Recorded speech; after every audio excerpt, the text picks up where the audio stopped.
그럼 우리가 교육에서 다룰 주요 내용의 목차에 대해 알아보도록 하겠습니다. 첫째로 한파와 한랭질환은 무엇인가? 둘째, 한랭질환의 주요 특징 및 증상은 어떤 것들이 있는가? 셋째, 한랭질환에 취약한 사람은 누구인가? 넷째, 한파로 인한 사망자 및 응급환자 발생의 추이는 어떠한가? 다섯째, 한파 건강영양평가지표 중 성별, 연령별 사망자 및 응급환자 지표는 어떻게 다른가? 마지막으로 한파 대비 및 한랭질환 예방 수칙과 겨울철 주의해야 할 질환의 건강 수칙에 대해 알아보도록 하겠습니다. 1. 한파란 겨울철 기온이 급격하게 떨어지는 현상을 말합니다. 즉, 24시간 이내의 기온 강하량이 일정 값 이상이고 동시에 최저 기온이 정해진 한계 값 이하로 내려가는 두 가지 조건을 만족하는 경우입니다. 우리나라 기상청에서는 한파로 인하여 재해 발생의 우려가 있을 때 이를 경고하기 위해 한파주의보와 한파경보를 발표합니다. 한파주의보와 한파경보는 10월과 4월 사이의 기간에 다음 중 어느 하나에 해당하는 경우입니다. 하나, 아침 최저 기온이 전날보다 섭씨 10도 이상 하강하여 섭씨 3도 이하이고 평년값보다 섭씨 3도가 낮을 것으로 예상될 때 한파주의보를, 섭씨 15도 이상 하강하면 한파경보를. 둘, 아침 최저 기온이 영하 섭씨 12도 이하가 2일 이상 지속될 것이 예상될 때 한파주의보를, 아침 최저 기온이 영하 섭씨 15도 이하가 2일 이상 지속될 것이 예상될 때 한파경보를. 셋, 급격한 저온 현상으로 중대한 피해가 예상될 때 한파주의보를, 급격한 저온 현상으로 광범위한 지역에서 중대한 피해가 예상될 때 한파경보를 발령합니다. 2. 한랭질환은 무엇인가에 대해 알아보겠습니다. 한랭질환은 추위가 직접 원인이 되어 인체에 피해를 입힐 수 있는 질환이며 심각한 인명피해로 이어질 수 있으나 예방이 가능하므로 사전에 예방법과 조치 방법을 숙지하는 것이 중요합니다. 한랭질환의 분류에는 전신성 및 국소성 질환으로 분류할 수 있습니다. 전신성 질환에는 저체온증이 있으며 국소성 질환에는 동상, 동창, 침수병 및 침족병 등이 있습니다. 3. 한랭질환의 주요 특징 중 저체온증이란 신체가 추위에 노출되는 등의 환경적 요인으로 정상 체온을 유지하지 못하고 중심 체온, 즉 심부 체온이 섭씨 35도 미만으로 떨어진 상태를 말합니다. 증상에 대해 알아보면 초기에는 온몸, 특히 팔다리에 심한 떨림이 발생합니다. 또한 체온이 더 떨어지면 떠는 것을 멈추고 움직임이 느리고 둔해집니다. 더불어 기억력과 판단력이 떨어지고 말이 어눌해집니다. 마지막으로 증상이 지속되면 의식이 흐려지고 결국 의식을 잃게 됩니다. 응급조치로는 환자가 의식이 없는 경우 즉시 119에 신고하고 따뜻한 곳으로 옮깁니다. 첫째, 젖은 옷은 벗기고 담요나 침낭으로 감싸주기. 둘째, 핫팩이나 가열패드 사용 시 피부 화상 주의하기. 셋째, 의식이 있는 경우에는 따뜻한 음료로 몸 녹이기. 단 의식이 없는 환자에게 음료를 마시게 하는 것은 위험합니다. 한랭질환 주요 증상 중 동상이란 추위에 신체 부위가 얼어서 조직이 손상되는 것을 말합니다. 자주 발생하는 부위는 코, 귓뺨, 턱, 손가락, 발가락입니다. 증상으로는 초기에는 피부가 붉어지고 통증이나 저림이 있다가 증상이 악화되면 감각이 없어지고 수포 부종이 생기며 최악의 경우 손상된 부위의 절단이 필요할 수 있습니다. 응급조치 사항에는 최우선으로 신속히 병원으로 이송하기, 환자를 따뜻한 환경으로 옮기기, 동상 부위를 따뜻한 물, 섭씨 38도에서 섭씨 40도에 20분에서 40분 담그기, 얼굴, 귀에 따뜻한 물수건을 대주고 자주 갈아주기, 손가락, 발가락 사이에서 소독된 마른 거즈 끼우기, 부종 및 통증 완화를 위해 동상 부위를 약간 높게 하기, 조직 손상 악화 방지를 위해 다리, 발 동상 환자는 들 것으로 운반하기.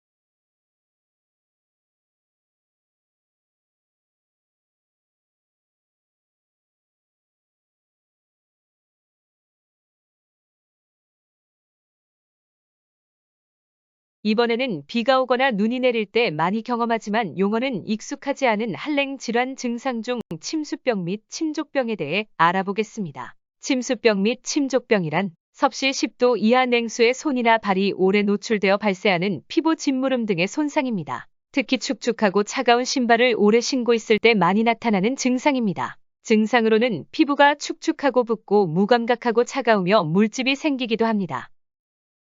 침수병 및 침족병의 응급조치로는 첫째, 젖은 신발, 양말, 장갑은 벗어서 제거하기. 둘째, 추위에 노출되지 않도록 하기. 셋째, 손상 부위를 따뜻한 물몰 조심스럽게 씻은 후 건조시키기 등이 있습니다. 네 번째, 한랭 질환에 취약한 사람은 누구인지 확인해 보겠습니다. 여러분 모두가 교육이 아니라도 익히 짐작하고 있으실 겁니다. 취약계층은 노인소와 만성질환자, 노숙인, 지나친 음주를 한 사람 등이 이에 해당합니다. 그럼 첫째로 노인은 자율신경계 기능이나 혈관의 방어기전이 저하되어 추울 때 혈관을 수축하여 열 손실을 감소시키는 등의 보상 반응이 일반 성인보다 낮아 한랭 질환에 취약합니다. 여기서 보상 반응이란 추위에 노출되었을 때 말초 혈관을 수축하여 열 손실을 줄이고 신체를 떨어 체온을 올림으로써 체온을 유지시키는 신체 반응을 말합니다. 그러므로 노인이 동절기 이른 아침에 무리한 신체 활동을 할 경우에는 혈압이 상승하거나 심뇌혈관 질환이 악화될 가능성이 있습니다.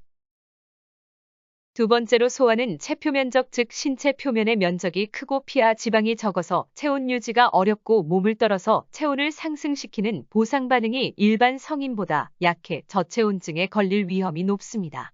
셋째, 동상이나 저체온증은 만성질환의 위험인자로 잘 알려져 있으면 특히 뇌졸중, 심근경색 등 심뇌혈관 질환은 한파 시 갑작스럽게 발생하거나 악화될 수 있습니다. 넷째, 노숙인은 일반인에 비해 만성질환이 있거나 알코올 중독, 약물 중독일 가능성이 크고 추위를 피할 수 있는 거주 장소의 확보가 어려울 수 있어 한랭 질환 발생 위험이 큽니다. 다섯째, 뇌의 시상하부에는 체온 조절 중추와 같은 자율신경계가 있어 체온을 섭씨 36.5도로 유지하게 합니다. 그러나 술을 마시면 이러한 자율신경계 기능이 떨어지게 되어 체온 유지가 어려워집니다. 또한 술을 마시면 체내에서 알코올이 분해되면서 일시적으로 체온이 올라가지만 피부를 통해 열이 발산되면서 다시 떨어지게 됩니다. 그러나 취기로 인해 체온이 다시 떨어지는 것을 인지하기 어려워 저체온증 등 한랭 질환이 발생하기 쉽습니다. 이번에는 한파로 인한 사망자 및 응급환자의 발생 건수 등을 알아보겠습니다. 질병관리청은 매년 12월 1일부터 다음 해 2월 말까지 한랭질환 응급실 감시 체계를 운영하고 전국의 응급실을 운영하는 의료기관 500개를 표본 감시 대상으로 하여 응급실을 방문한 한랭질환 환자와 사망자 신고를 받고 있습니다. 한랭질환 사망자는 통계청이 매년 사망 원인 통계를 발표합니다. 우리나라 전체 사망자의 사망 원인을 한국표준질병사인 분류로 나누어 보고하는데 한랭 질환 신고 사망자 수는 연평균 10여 명 이상에 이르며 한파로 인한 입원 후 초과 사망자 수 또한 경추위, 중등도추위, 심한 추위 모두 100명 이상에 이르릅니다. 한파 건강영향 사망자 응급환자에 대해 알아보면 국립중앙의료원 중앙응급의료센터는 전국의 센터급 이상 응급의료기관 160여 개로부터 응급진료 정보를 전달받아 국가응급진료정보망을 구축하여 운영하고 있습니다. 한랭질환 입원 환자는 국민건강보험공단이 우리나라 건강보험제도를 운영하면서 진료 및 건강검진 같은 의료 이용 현황 자료를 수집하고 관리하고 있으며 이에 따르면 응급실 방문자 수는 연평균 2,000명이 넘으면 경추위, 중등도추위, 심한 추위 모두 고르게 분포합니다. 입원 환자 수 또한 연평균 700명이 넘으며 경추위, 중등도추위, 심한 추위 모두 300명 이상을 나타냅니다. 6. 한파 건강 영양 평가 지표의 성별 분석을 보면 그래프를 통해 알 수 있듯이 남성의 비율이 여성의 비율보다 배 이상을 차지하는 것을 알 수 있습니다. 그것은 남성과 여성의 평소 생활 습관과 음주 흡연 비율과도 관련이 있으며 체내에 함유하고 있는 피하지방 함량과도 무관하다고 할 수 없습니다. 통계 분석 결과로 볼 때 특히 겨울철 한파주의보 및 경보시기 시 많이 나타나는 경향을 보입니다. 겨울철 남성들의 건강 습관을 좀 더 생활화해야 함에 각별히 주의하시기 바랍니다.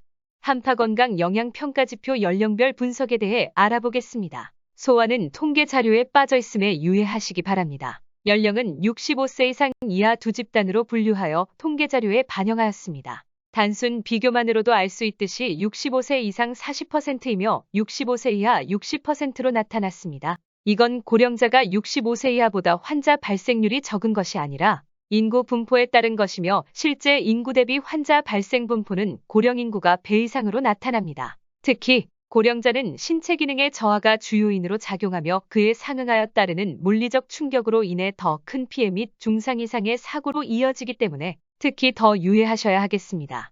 그럼 한랭질환 예방은 어떻게 해야 하는지 알아볼까요? 한랭질환은 기본적인 건강 수칙으로도 충분히 예방이 가능합니다. 실내에서의 생활 습관은 누구나 알고 있는 올바른 식생활과 수분의 섭취 및 가벼운 운동이 있습니다. 실내외 온도차가 심한 겨울철이라 난방을 합니다. 이때 중요한 것은 실내의 적정 온도 유지입니다. 여름철은 실내 적정 온도가 섭씨 26도로 유지해야 하지만 이와 다르게 겨울철 실내 적정 온도는 섭씨 18도에서 섭씨 20도 유지입니다. 적정 습도는 40에서 60%입니다. 또한 외출 시 날씨 정도를 확인하고 한파주의보 및 경보 시에는 야외 활동을 자제합니다. 부득이하게 외출 시에는 내복 또는 얇은 옷을 겹쳐 있습니다. 이에 더불어 장갑, 목도리, 모자, 마스크 등을 같이 착용하면 훨씬 더 효율적이겠죠. 야외 활동을 해야 할 경우 차가운 외부 온도로 인해 근육과 관절에 무리가 가는 실외 운동은 삼가하는 것이 좋습니다. 한랭질환 예방을 위한 건강 수칙을 정리해보면 하나, 가벼운 실내 운동과 수분 섭취. 둘, 실내 적정 온도 섭씨 18도에서 섭씨 20도 유지, 습도 40에서 60% 유지. 셋, 따뜻한 옷 입기. 넷, 외출 전 날씨 확인. 다섯, 야외 활동 자제.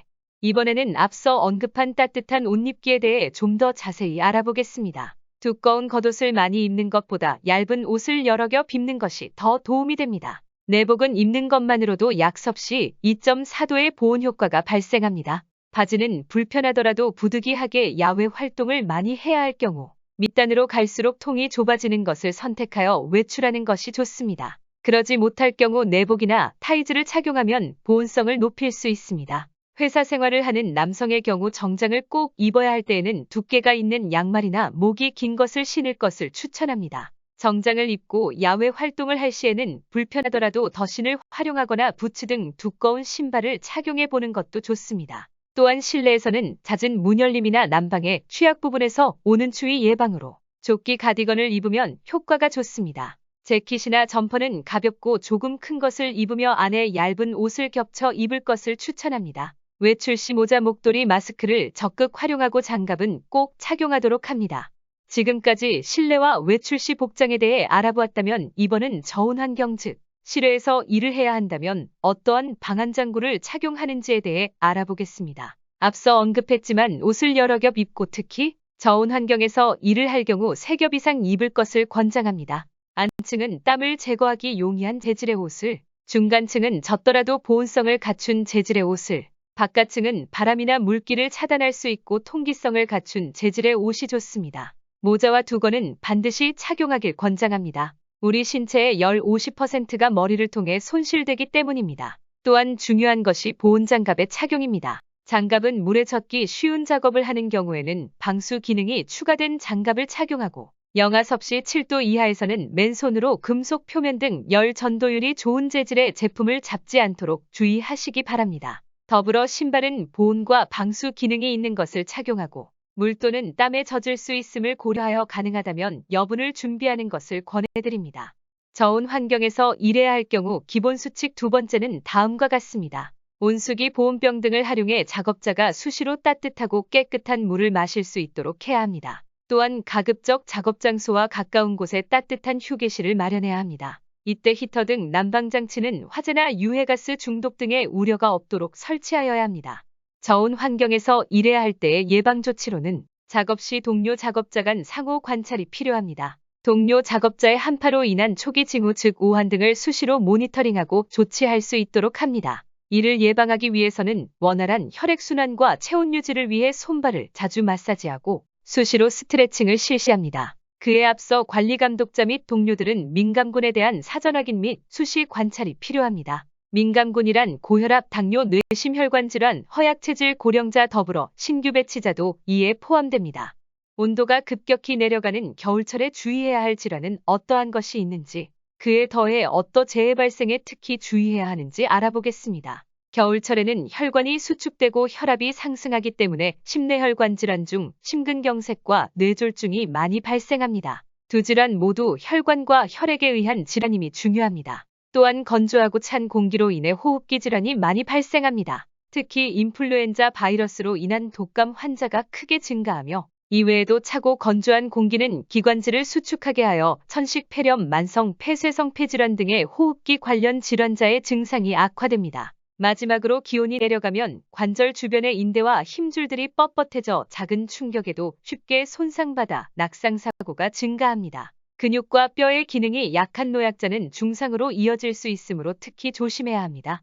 이번에는 좀 더 구체적으로 알아보겠습니다. 그럼 심근경색 증상이 발생하면 어떻게 해야 할까요? 심근경색 증상이 나타나면 즉시 119에 연락하여 가장 가깝고 큰 병원 응급실로 가는 것이 중요합니다. 심근경색 치료는 증상 발생 후 빨리 시작해야 결과가 좋으며 적정한 치료를 위한 골든타임은 2시간 이내입니다. 증상으로는 갑작스런 가슴 통증, 식은땀, 구토, 현기증, 호흡곤란, 그 이후 통증이 확산합니다. 병원으로 갈 때는 직접 운전을 하는 행위를 꼭 삼가하여야 합니다. 뇌졸중이란 한쪽이 마비가 오며 갑작스런 언어장애, 시야장애, 어지럼증, 심한 두통 등이 동반됩니다. 뇌졸중은 특히 증상이 나타나면 즉시 119에 연락하여 가장 가깝고 큰 병원 응급실로 가는 것이 중요합니다. 뇌졸중 또한 치료는 증상 발생 후 빨리 시작해야 결과가 좋으며 적정한 치료를 위한 골든타임은 3시간 이내입니다. 주의해야 할 사항으로는 가족이 올 때까지 기다리지 말기, 증상이 그냥 지나갈 거라고 생각하지 말기, 야간이나 주말이라고 외래 진료실까지 기다리지 말기, 다리를 주무르거나 바늘로 손발끝을 따지 말기, 의식이 혼미한 환자에게 물이나 약을 먹이지 말기, 정신 차리게 하려고 찬물을 끼얹거나 뺨을 때리지 말기. 또한 중요한 것은 환자가 토할 경우 기도 확보를 위해 고개를 옆으로 돌려야 함에 주의하셔야 합니다. 세 번째, 심내혈관 질환 예방에 대해 알아보겠습니다. 심내혈관 질환 예방과 관리를 위해서 평소 정기적인 혈압, 혈당, 콜레스테롤 수치 확인 등 예방을 위한 9대 생활 수칙을 지키는 것이 중요합니다. 흡연, 음주, 신체활동 부족 등 생활습관 요인과 선행질환인 고혈압, 당뇨병 등의 지속적인 관리를 통해 심근경색과 뇌졸중 같은 중증 심내혈관 질환 발생을 예방하는 것이 중요합니다. 마지막으로 겨울철 낙상사고에 대해 알아보면 위험군은 노인, 영유아, 만성질 환자가 있습니다. 예방수칙으로는 겨울철 눈이나 얼음으로 인해 길이 미끄러우니 넘어지지 않도록 준수사항을 지켜야 합니다. 준수사항으로는 길을 나서기 전에는 물, 눈, 얼음 등을 확인하고 눈길, 빙판길을 이용하지 않습니다. 승강기가 있는 건물이라면 계단보다는 승강기를 이용하도록 합니다. 경사진 도로, 보도블럭이 튀어나온 불규칙한 지면, 도로 등은 우회하여 이용합니다. 가급적 장갑을 착용하여 주머니에서 손을 빼고 활동하도록 합니다. 겨울철 낙상사고는 앞에서 언급했듯이 중상사고를 동반할 수 있습니다. 귀찮지만 작은 예방수칙의 이행으로도 충분히 막을 수 있음에 유의하시기 바랍니다. 모든 안전수칙처럼 겨울철, 특히 한팥이 지켜야 할 예방수칙 또한 우리가 모두 알고 있는 것이며 귀찮아서 스스로 괜찮겠지 하고 지나치고 간과하는 데에 있습니다. 이제부터 조금 불편하더라도 귀찮더라도 꼭 예방수칙을 이행하여 건강한 겨울을 보내시기 바랍니다. 마지막으로 운전 시 습관화되어 있는 안전벨트 착용처럼 생활 속 안전수칙 이행이 나도 모르게 습관처럼 생활화되었으면 좋겠습니다. 안전수칙 습관화 생활화가 우리 가정, 우리 사회의 안전의 첫걸음입니다. 지금까지 교육에 참여해 주셔서 감사합니다.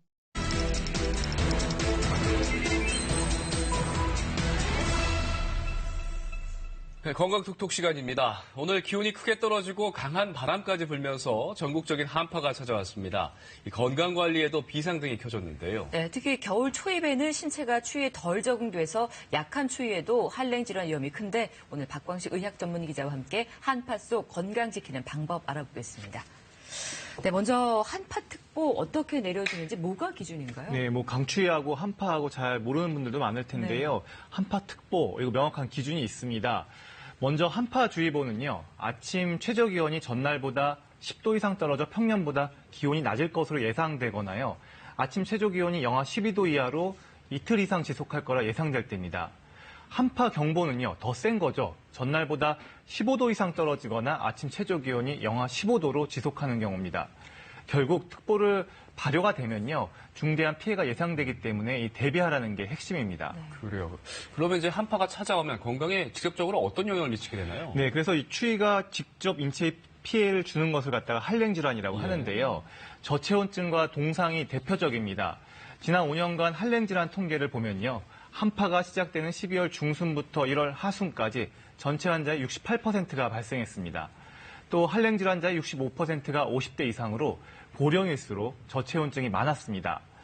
노인들은 근육량이 부족해서요. 열 생산이 적고 추위를 잘 느끼지 못해 이 저체온증에 취약한 탓입니다. 특히 한랭질 환자의 30%는 음주 상태였는데요. 한파에 음주가 왜 위험한 건가요? 전문가의 말 한번 들어보시죠.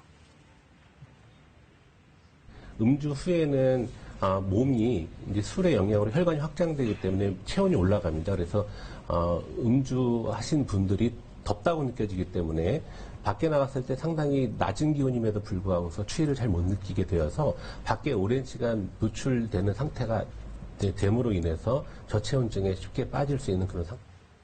네, 그렇다면 저체온증은 구체적으로 어떤 병인가요? 네, 말 그대로입니다. 우리 정상 체온보다 그 아래로 내려간 경우인데요.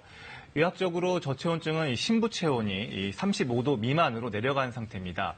심장이나 폐, 뇌 등 중요 장기의 기능이 저하된 걸 말하는데요. 그래서 이렇게 말이 어눌해지거나 기억 장애가 발생하고요. 또 점점 의식이 흐려지고 지속적인 피로감과 팔다리의 심한 떨림 증상도 나타납니다. 응급조치는 의식이 없는 경우에 바로 119에 신고해야 하고요. 환자를 따뜻한 곳으로 옮기는 것이 우선입니다. 옷이 젖었다면 이게 벗기고 이 담요나 침낭으로 감싸주고요. 겨드랑이나 배 위에 핫팩이나 더운 물통을 두는 것도 방법입니다.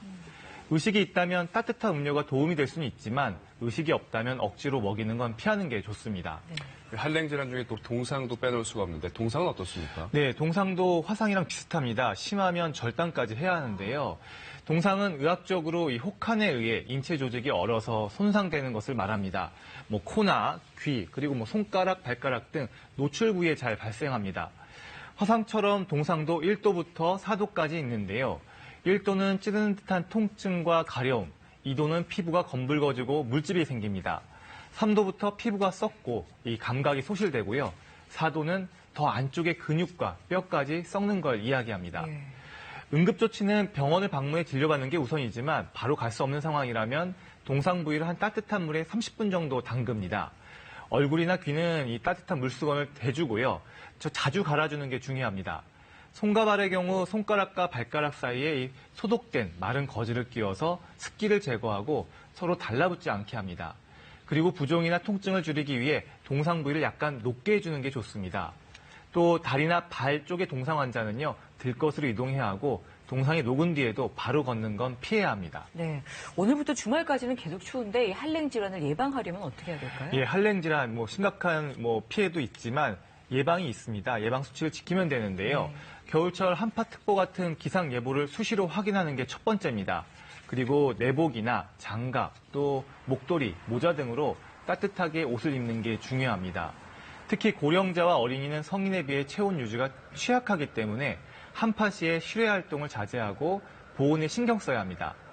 고혈압이나 당뇨 같은 만성질환이 있는 경우에는 혈압이 급격히 상승하는 등 증상이 악화할 수 있어서 추위에 갑자기 노출되지 않도록 주의가 필요하고요. 또 한파가 닥쳤을 때 과음을 피하고 절주하는 게 좋습니다. 특히 독거노인과 노숙자의 경우 한파에 취약하기 때문에 가족이나 이웃, 지자체에서 각별한 관심으로 보살펴주는 게 필요합니다. 네, 건강 톡톡 한랭질환에 대해서 살펴봤습니다. 오늘도 잘 들었습니다.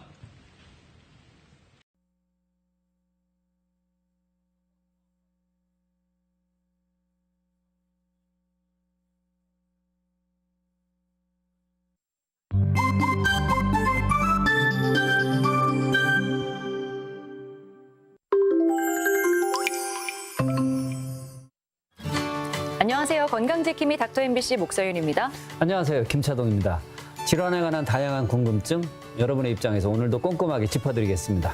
네, 이 추위가 직접적인 원인이 되는 한랭 질환은 겨울철 대표 질환입니다. 그래서 고혈압과 심장질환, 뇌졸중 등 만성 질환자나 고연령층 그리고 어린이 등이 특히 조심해야 합니다. 지난해 동절기 기간 동안 국내에 총 300명의 한랭 질환자가 발생했고요. 그중에 전라북도에서는 12명의 네. 환자가 발생했고 그중에 2명이 사망을 했다고 그러죠. 네, 보통 한랭 질환은 추운 바깥에서 걸리는 걸로 알고 있지만 실내에서 중에서 걸리는 할랭 질환자도 20%나 된다고 합니다. 네, 생각보다 많습니다. 네. 실내에 있다고 해서 할랭 질환을 안심할 수는 없다는 그런 말씀입니다. 네, 그래서 오늘은 익산병원 응급의학과 이영재 응급센터장과 함께 할랭 질환에 대해서 자세히 알아보겠습니다. 겨울철 한파로 인해 발생되는 할랭 질환. 추위가 직접적인 원인이 되는 겨울철 대표 질환으로 일교차가 크고 기온이 갑자기 떨어지는 시기에 집중 발생합니다. 그래서 추운 날씨 무리하게 신체 활동을 하면 혈압 상승으로 심뇌혈관 질환이 발생하거나 악화될 수 있는데요. 그래서 이 시간에는 응급의학과 전문의 이영재 센터장과 함께 할랭 질환에 대해 알아보겠습니다. 네, 센터장님 안녕하세요. 네, 안녕하세요. 네, 먼저 할랭 질환에 대해서 설명 부탁드리겠습니다. 네, 할랭 질환이란 추위가 직접적인 원인이 돼서 인체에 피해를 입히는 질환으로서 겨울철에 기온이 내려가는 현상인 한파로 인해서 많이 발생합니다. 네. 이러한 할랭 질환은 신체의 일부가 저온에 노출되어 발생하는 국소 할랭 질환과 신체의 전부가 저온에 노출되어 발생하는 저체온증으로 나눌 수 있습니다. 실제로 할랭 질환자가 많은가요? 네, 질병관리청은 할랭 질환 응급실 감시 체계를 2013년부터 전국 약 500여 개의 응급실 대상으로 운영하고 있는데요. 매년 12월부터 이듬해 2월까지 할랭 질환, 즉 저체온증, 동상, 동창, 침수병, 침족병의 발생 현황을 모니터링합니다. 질병관리청에 신고된 우리나라 할랭 질환자는 2013-2014 절기에는 258명이었으나 이후 꾸준히 증가하여 2017-2018 절기에는 631명까지 기록하였습니다. 네. 이후에는 아침 최저 기온이 영하 12도씨 이하인 날의 수를 의미하는 한파일 수가 점점 줄어들어 할랭 질환자도 2021-2022 절기에는 총 300명 발생하였습니다. 하지만 올해 겨울철 기온 전망은 작년보다 매우 낮을 것으로 예상됨에 따라 한파특보 발효 횟수도 증가할 수 있으니 할랭 질환에 대해서 반드시 유의해야 합니다. 네, 그러니까 날이 추운 날이 많을수록 환자도 증가하는 추세를 보이고 그런 것 같은데요. 그럼 할랭 질환은 주로 어떠한 경우에 많이 걸릴까요? 네, 할랭 질환은 온도, 노출 시간, 환자 상태, 주위 환경 등에 의해서 영향을 받습니다.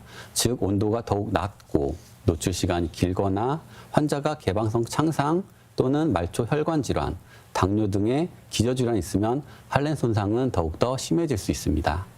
또한 수분은 공기보다 온도 전도율이 30배 정도 높기 때문에 습한 환경에서 할랭 손상이 더욱더 빨라질 수 있습니다. 2021-2022 절기 할랭 질환자 발생 특성을 살펴보면 성별의 경우에서는 남자가 71.3%로 여자 28.7%보다 많은 것으로 나타났습니다.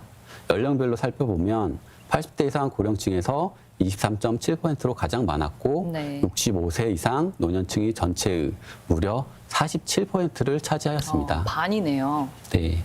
발생 장소별로 살펴보면 실외의 경우에는 81.3%로 가장 많았고 집에서도 12.3% 발생하였습니다.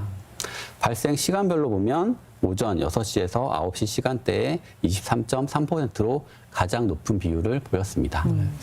그 추위에 노출되는 부위에 따라서 나눌 수도 있는 것 같아요. 아까 말씀을 해주시는 거 보니까 구분이 되는 것 같은데.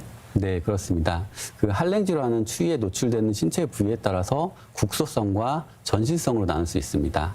국소성 할랭 질환에는 신체 일부가 저온에 노출되어 발생하는 동창, 침수병, 침족병, 동상, 할랭 두드러기가 있습니다.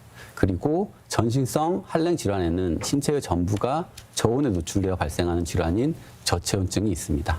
네, 그러니까 일단 국소성 그리고 전신성 이렇게 크게 두 가지로 나눌 수 있는 것 같은데요. 그럼 먼저 국소성 할랭 질환에 대해서 먼저 이야기를 해볼까요? 네, 먼저 동창이란 다습하고 0에서 10도씨 사이의 가벼운 추위에 만성적으로 노출되어 나타나는 말초의 혈류 장애로 인한 피부 조직의 염증 반응을 말합니다. 네. 동창과 동상이 헷갈릴 수 있는데요. 추위에 노출된 피부가 가려울 때 흔히 우리가 동상에 걸렸다고 생각하지만 실제로는 동창인 경우가 매우 많습니다. 동창은 동상처럼 피부 조직 내 수분이 얼지는 않지만 손상 부위에 세균이 침범하게 되면 통증성 궤양이나 피하출혈도 발생할 수 있습니다. 동창의 대표적인 증상은 국소적인 가려움증인데요. 이러한 가려움증은 따뜻한 곳으로 가면 더욱더 심해지는 경향이 있습니다. 동창은 해당 부위와 함께 전신을 따뜻하게 하고 휴식을 취하면 대부분 별다른 치료 없이 저절로 호전되지만 약물 치료가 도움이 될 수도 있습니다. 네. 이러한 동창에 걸렸을 때는 먼저 추운 부위를 따뜻한 물에 담그고 동창 부위를 약하게 마사지하여서 혈액순환을 유도해 줍니다. 동창 부위가 가렵다고 절대 긁지 마시고 청결하고 보습을 유지하는 것이 매우 중요합니다. 그 침수병 그리고 침족병 그러니까 손발인 것 같긴 한데요. 뭐 자세한 설명하고 예방법, 치료법 좀 부탁드립니다. 네, 침수병과 침족병은 0에서 10도씨 사이의 냉수나 습기가 많고 차가운 환경에 손과 발이 만성적으로 노출되어서 혈관 내피 세포가 손상되고 우열되어서 혈관이 폐쇄되는 손상입니다. 네. 이때 손과 발이 짓무르는 손상이 나타날 수 있는데 예를 들면 축축하고 차가운 신발을 오래 신고 있을 때 발생할 수 있습니다. 발생 초기에는 손상 부위가 차고 무감각하지만 시간이 지나면서 통증과 함께 화끈거리고 부종이 나타나며 수포를 형성하는 궤양으로 진행될 수 있습니다. 증상이 진행되면서 피부가 약간 빨갛게 되거나 파란색 혹은 검은색으로 변할 수도 있는데 네. 다행히 심층 조직의 손상은 없는 경우가 많습니다. 침족병에 걸렸을 때는 먼저 젖은 신발과 양말을 벗어 제거해야 합니다. 네. 그리고 손상 부위를 따뜻한 물에 조심스럽게 씻고 건조한 후에 거즈와 소독 붕대로 보호하고 약간 올려줍니다. 손가락과 발가락 사이에는 습기를 제거하고 서로 붙지 않도록 소독된 마른 거즈를 끼워줍니다. 침수병과 침족병을 예방하기 위해서는 추운 날씨에 손과 발이 젖지 않는 것이 가장 중요하며 추위에 대한 반복적인 노출만 피하면 예후는 좋은 편입니다. 그래요. 그러면은 지금 동창 그리고 침수병, 침족병에 대해서 말씀을 해주셨는데요. 우리가 일반적으로 많이 알고 있는 동상은 어떻게 정의할 수 있을까요? 네, 그 방금 전에 말씀드린 동창과 침수병, 침족병은 피부 및 피하 조직이 동결되지 않는 반면에 동상은 강한 한파에 의해서 피부 및 피하 조직이 동결되어서 손상되는 것을 의미합니다. 주로 심장과 멀고 외부와 노출이 많은 부위에 발생하기 때문에 얼굴, 코, 귀, 손가락, 발가락 등에서 많이 발생합니다. 네. 초기에는 피부가 붉어지고 통증이나 저림이 있다가 증상이 악화되면 감각이 없어지고 수포, 부종이 생기며 최악의 경우에는 손상된 부위의 절단이 필요할 수도 있습니다. 동상은 결빙의 범위와 증상에 따라서 1도에서 4도까지 분류됩니다. 1도 동상의 경우는 피부 부분 결빙으로서 괴사는 없으나 찌르는 통증, 홍반, 가려움, 경미한 부종이 특징입니다. 2도 동상은 피부의 전층 결빙으로서 표피가 괴사되고 검붉은 피부, 맑은 수포 형성, 심한 부종이 특징이고 3도 동상의 경우에는 피부의 진피 조직의 괴사로서 감각이 소실되고 잿빛 피부, 출혈성 수포를 형성하는 것이 특징입니다. 4도 동상의 경우에는 피하 조직 및 근육과 뼈의 괴사로서 두꺼운 검은 딱지를 형성하고 심한 관절통을 일으킬 수 있습니다. 그 동상이 걸렸을 때 뭐 그냥 상식적으로 생각하면 우선 따뜻한 곳으로 가야 되겠다 뭐 그런 생각이 드는데 그게 그것만이 정답은 아닌 것 같고요. 동상이 걸렸을 때 가장 먼저 중요한 조치가 뭐가 있을까요? 네, 뭐 일단은 신속하게 응급실과 같은 의료기관을 방문하여서 치료를 받는 것이 가장 중요하지만 즉각적인 치료를 받을 수 없을 때는 신속하게 환자를 따뜻한 장소로 옮겨줍니다. 그리고 젖거나 조이는 의복, 신발류를 제거하고 따뜻한 담요로 몸을 감싸줍니다. 손상 부위를 더운 물에 담가주는데 동상을 입지 않은 부위를 물에 담갔을 때 불편하지 않은 정도가 적당한 온도입니다.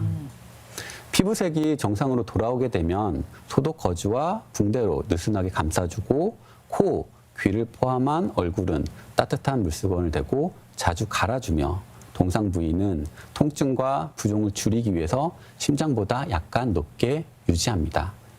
또한 환자에게 따뜻한 물을 자주 마시게 하는 것도 치료의 한 방법입니다. 네. 이제 동상이 걸렸을 때 대처법에 대해서 말씀을 해주셨는데요. 동상이 의심될 때 우리가 주의해야 할 것도 있을 것 같아요.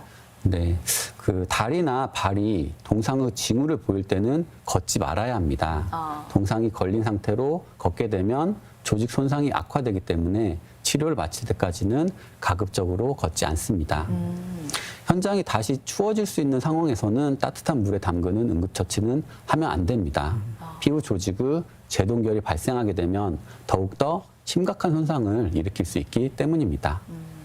동상 부위를 마사지하거나 눈으로 문지르면 절대 안 됩니다. 마찰에 의해서 피부 조직에 추가적인 손상이 나타날 수 있기 때문입니다. 네. 50도씨 이상의 뜨거운 물에 담근다거나 난방 패드, 라디에이터, 발열팩 등의 열을 사용하여서 손상 부위를 따뜻하게 하면 안 됩니다. 동상으로 인해서 감각이 둔해져 있기 때문에 화상의 위험이 매우 높습니다. 피부를 심하게 긁거나 물집을 터뜨리게 되면 감염의 위험이 높아질 수 있기 때문에 물집은 함부로 터뜨리지 않습니다. 그리고 카페인이 함유된 음료, 술을 마시거나 담배를 피우게 되면 손가락, 발가락과 같은 말초 기관에 혈액순환에 영향을 미쳐 동상이 악화될 수 있으니 주의해야 합니다. 네. 지금까지는 국소적인 증상이 나타나는 질환이었고 이번에는 전신적인 증상이 나타나는 할랭 질환에 대해서 이야기 나눠보겠습니다. 저체온증이 있죠? 네. 그 저체온증이란 우리 몸의 중심 체온이 35도씨 이하로 떨어지면서 증상이 나타나는 것을 의미합니다. 열 생산보다 열 손실이 더욱 커서 지속적으로 체온이 떨어지는 환경에서 발생하고 장시간 추운 환경에 노출되어 발생하는 것이 일반적이고 젖은 옷을 입고 있거나 방한복을 입지 않은 경우 또는 물속에 오래 있거나 바람이 세게 불어서 체감 온도가 낮은 경우에 잘 발생하게 됩니다. 네. 그 저체온증은 왜 생기는지 그리고 또 어떠한 경우에 잘 생기는지 뭐 이유가 있을 것 같은데. 네, 저체온증은 단순히 추운 환경에 노출되어 발생하는 1차 저체온증과 그 외의 원인에 의해서 열 조절 작용이 손상돼서 발생하는 2차 저체온증으로 나눌 수 있습니다. 정상적인 신체에서는 열 손실은 전도, 대류, 복사, 그리고 증발에 의해서 발생하며 또한 신체에는 열 보존과 열 생산의 보상 기전이 함께 존재합니다. 저체온증은 이러한 보상 기전의 균형에 문제가 생기는 경우에 발생하게 됩니다. 추위에 의해서 열 손실이 증가하는 1차 저체온증이 응급실을 내원하는 가장 흔한 형태이며 추위가 아닌 다른 원인에 의한 2차 저체온증은 열 생산 감소, 열 손실 증가, 체온 조절 장애로 나눌 수 있습니다. 열 생산 감소를 일으키는 원인으로는 갑상선 기능 저하증, 부실 기능 저하증, 뇌하수체 기능 저하증을 포함하는 내분비계 질환이 일반적이고 저혈당증, 심한 영양실조가 있습니다. 열 손실의 증가에 의한 2차적인 원인에는 중증 화상, 심한 박탈성 피부염이 있습니다. 그리고 체온 조절 장애에 의한 원인으로는 중심 체온을 조절하는 시상하부의 기능 상실과 연관되어서 중추 신경계 손상, 뇌졸중, 파킨슨병, 뇌종양, 베르니케 증후군, 다발성 경화증이 있습니다. 네. 이제 저체온증이 왜 생기는지는 알겠는데요. 그러면 저체온증의 증상이 어떻게 나타나는지도 알려주시겠어요? 저체온증은 중심 체온의 정도에 따라서 경증, 중등도, 중증으로 분류하며 32에서 35도씨 사이의 경증에서는 피부에 닭살이라고 불리는 털세움근 수축 현상인 떨림이 나타나고 피부가 창백해지고 입술에 청색증이 나타납니다. 그리고 맥박과 호흡이 증가되며 발음이 부정확해지고 판단력이 느려지며 인지장애가 나타날 수 있습니다. 28도에서 32도씨 사이의 중등도에서는 점점 몸의 떨림이 감소하고 온몸의 근육이 경직되며 맥박과 호흡이 점점 느려지고 기억 상실, 의식장애가 심해지며 동공이 확장하기도 합니다. 네. 28도씨 이하의 중증에서는 반사 능력이 점점 소실되고 맥박, 혈압, 호흡이 모두 떨어져 결국 의식이 소실되며 폐부종, 심부전으로 인해서 사망에 이를 수도 있습니다. 이렇게 그 저체온증 증상이 나타날 때 뭐 응급처치하는 뭐 방법들이 있을 것 같은데요. 네, 체온이 35도씨 미만이거나 추운 환경에서 환자가 의식이 소실된 경우 신속하게 119에 신고하여서 응급실로 이송하는 것이 가장 중요합니다. 119 구급대가 오기 전까지 또는 당장 응급실로 갈 수 없을 때에는 가능한 환자를 빠르게 따뜻한 장소로 옮기고 젖은 옷은 벗긴 후에 몸을 담요로 감싸서 추가적인 열 손실을 방지합니다. 네. 환자가 완전히 의식이 있으면 따뜻한 음료를 섭취하여서 체온을 높일 수 있지만 환자가 의식이 없는 경우에는 질식의 위험이 있기 때문에 절대 음료를 강제로 마시게 하면 안 됩니다. 119 구급대가 도착할 때까지 환자를 깨어있게 하고 대화를 하면서 집중적으로 관찰합니다. 네. 만약에 환자의 맥박이 없어지거나 숨을 쉬지 않는 것처럼 보이면 지체 없이 심폐소생술을 시행해야 합니다. 네. 앞서 소개해 주신 할랭 질환 외에 또 다른 질환들이 있나요? 네, 겨울철에 응급실에서 볼 수 있는 질환으로 할랭 두드러기가 있습니다. 할랭 두드러기란 차가운 곳에 노출된 피부가 부풀어 오르면서 팽진이나 붉은 반점이 생기게 되어 가려움증을 동반하는 증상을 말합니다. 대부분은 후천성으로 나타나고 아주 드물게 유전적으로 나타나기도 합니다. 할랭 두드러기는 추위가 자극이 되어 나타나는 알러지 반응으로서 면역 글로불린 E에 의해 매개되는 것으로 알려져 있습니다. 환자는 찬 공기, 찬물, 얼음에 노출되면 두드러기가 나타나는데 노출 후 몸이 다시 더워질 때 두드러기가 발생하는 경우가 많습니다. 주로 18에서 25세의 젊은 성인들에게서 많이 나타나고 피부 묘기증이나 콜린성 두드러기에 있는 환자들에게서 많이 나타납니다. 할랭 두드러기 진단은 매우 간단한데요.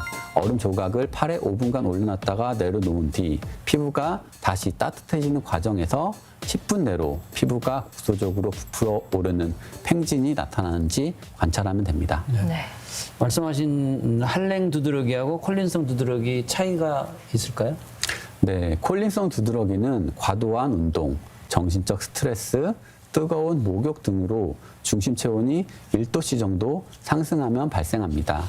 임상적으로 1에서 2mm의 아주 작은 팽진이 다수 나타나고 그 주위에 1에서 2cm의 홍반석 발적이 나타나는 것이 특징이며 주로 체간부에 많이 나타나고 얼굴, 손, 발에는 나타나지 않습니다.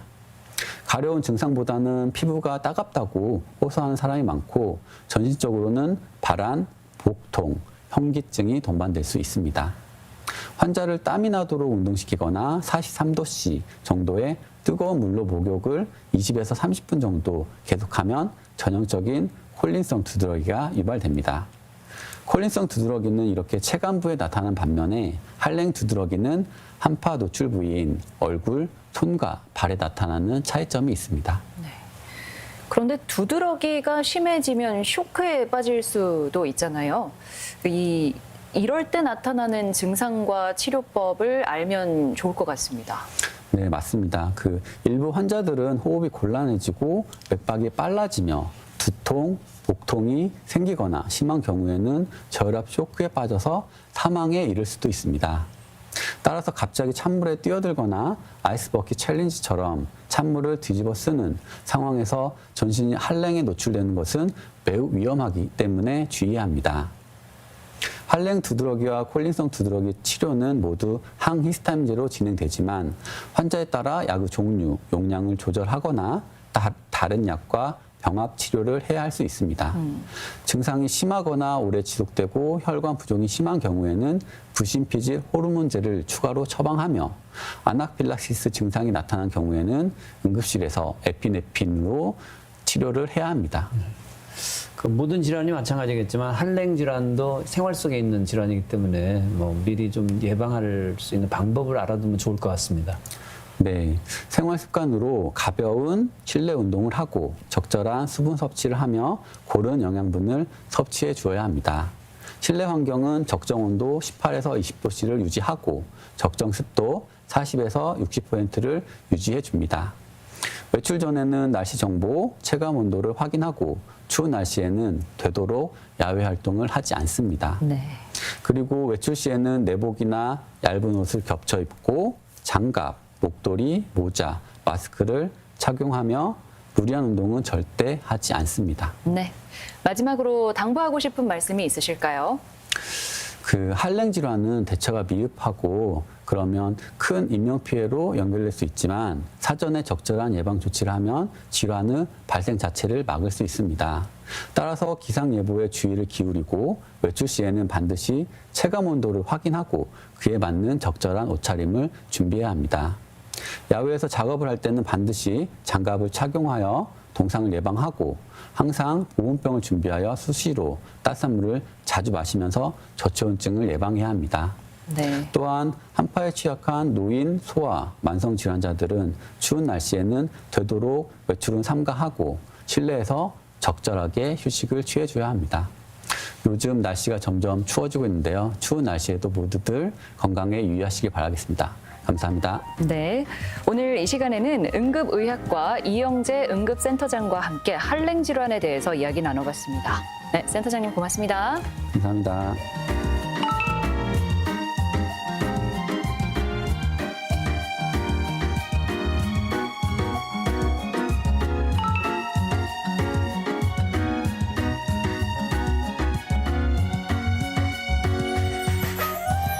일요일 오후가 되면 내일부터 다시 출근을 해야 한다는 부담감에 갑자기 머리도 아프고 피로감이 몰려오는 증세를 보일 때가 있는데요. 바로 월요병이죠. 맞습니다. 예. 월요병이 생기는 근본적인 이유는 바로 피로 때문이라고 하는데요. 그래서 주말에 부족한 수면을 보충하면 비만 등의 위험 요소가 감소한다는 연구 결과도 있습니다. 하지만 평소보다 주말에 2시간 이상 더 자면 오히려 평일 수면 습관을 방해하고 면역력을 떨어뜨릴 수 있다고 합니다. 저도 지금 잘못된 습관을 갖고 있는 것 같은데요. 네. 자, 월요일 오전에는 바로 업무를 시작하기보다는 간단한 식사로 뇌에 에너지와 몸에 활력을 주는 것이 월요병을 이겨내는데 하나의 방법이라고 합니다. 꼭 한번 실천해 보시기 바랍니다. 네, 그리고 이 밖에 건강과 관련해서 궁금한 점 있으시면 전주 MBC 홈페이지에 질문 남겨주시기 바랍니다.